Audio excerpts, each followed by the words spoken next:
Assalamualaikum warahmatullahi wabarakatuh. Selamat pagi, salam bahagia, salam guru penggerak. Perkenalkan, saya Tri Utari, calon guru penggerak angkatan 9. Saya guru bahasa Inggris di SMP IT Robani Sintang, Kalimantan Barat.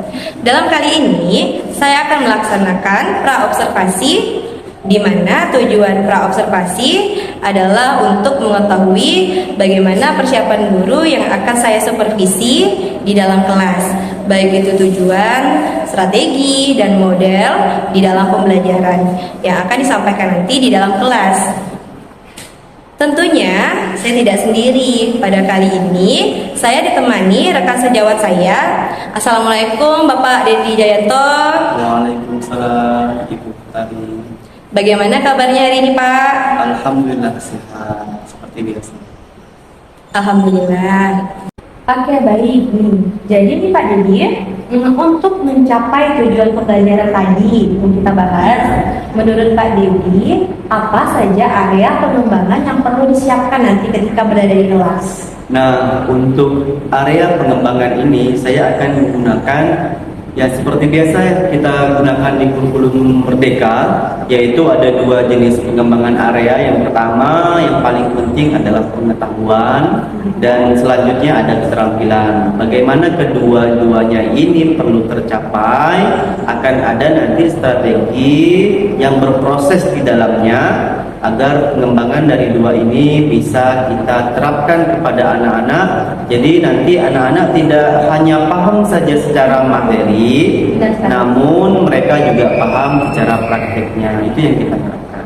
Oke, jadi luar biasa sekali ya Pak Dedi, sudah menggambarkan area tujuan pembelajaran yang ingin dikembangkan nanti dengan sangat jelas, baik itu di bagian area pengembangan pengetahuan maupun area pengembangan keterampilan.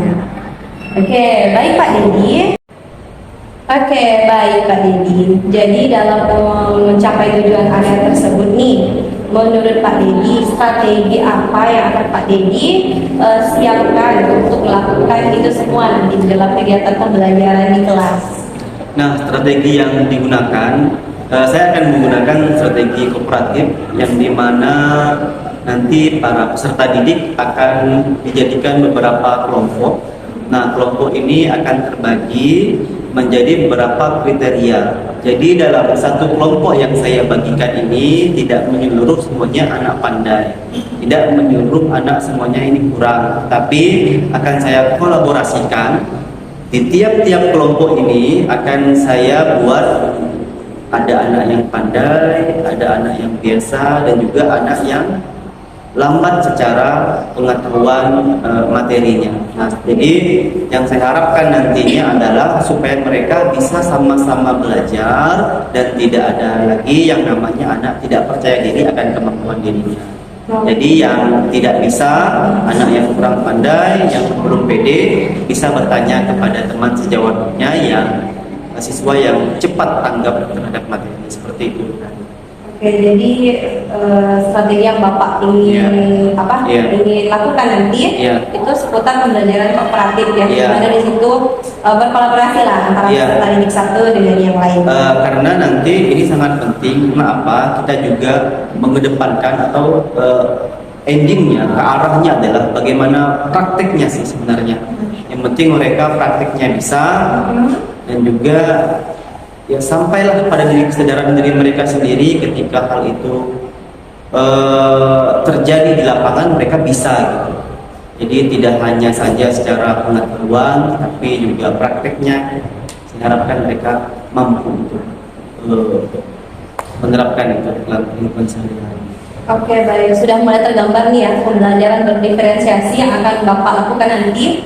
Kemudian Bapak juga tadi saya mencermati bahwa adanya keterkaitan pembelajaran berdiferensiasi dengan pembelajaran sosial emosional tadi di pembelajaran PAI.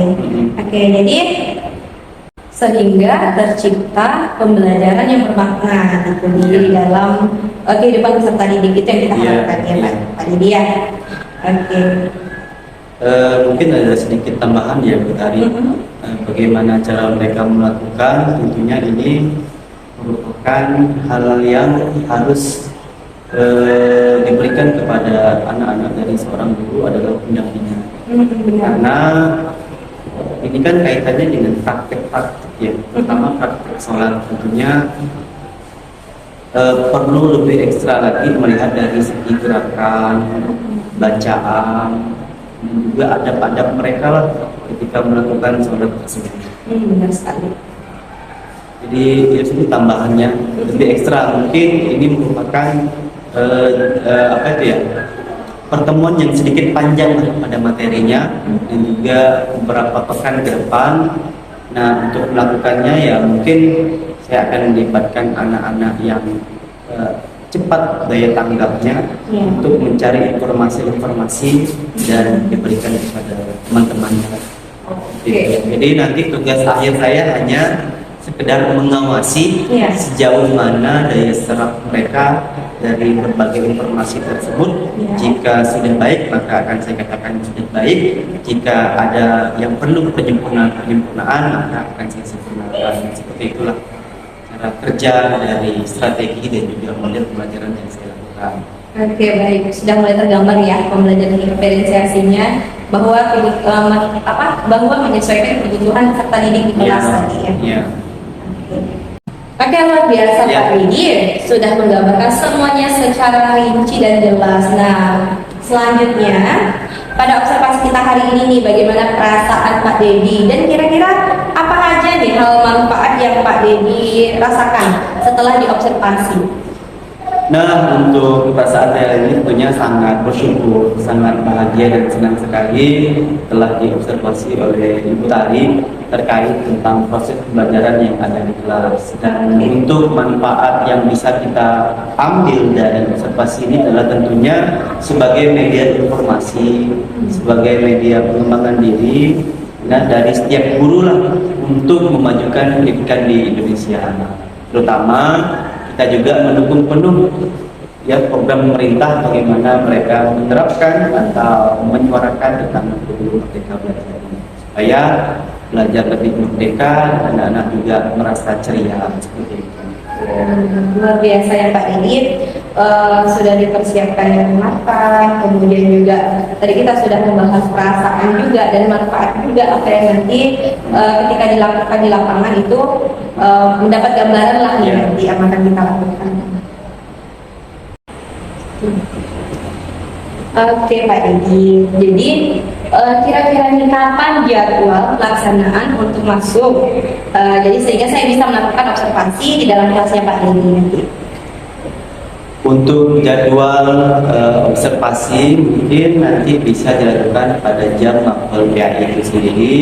Dan nanti di kelas 8 Ibu Tari ada mapel PAI pada jam kedua, yaitu ada 2 jam pelajaran. Nanti Bu Tari bisa melakukan observasi pada jam tersebut dan hari tersebut.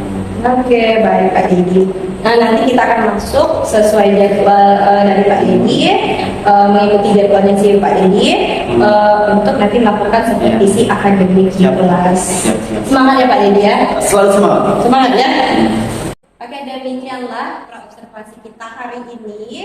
Jadi pada sesi praobservasi ini bertujuan untuk mempersiapkan Pak Dedi sebagai guru untuk melakukan pembelajaran yang baik, sehingga ketika Pak Dedi melakukan pembelajaran nanti, Pak Dedi sudah mendapatkan gambaran-gambaran ketika mau melakukan pembelajaran di kelas. Oke, sampai ketemu di observasi supervisi akademik Pak Dedi. Terima kasih Bu Tari. Oke, terima kasih waktunya. Sehat selalu. Amin. Oke, assalamualaikum warahmatullahi wabarakatuh. Sampai ketemu lagi di observasi supervisi akademik bersama saya Tri Untari SPD dan rekan saya Dedi Jayanto SPD. Assalamualaikum warahmatullahi wabarakatuh. Waalaikumsalam warahmatullahi wabarakatuh. See you.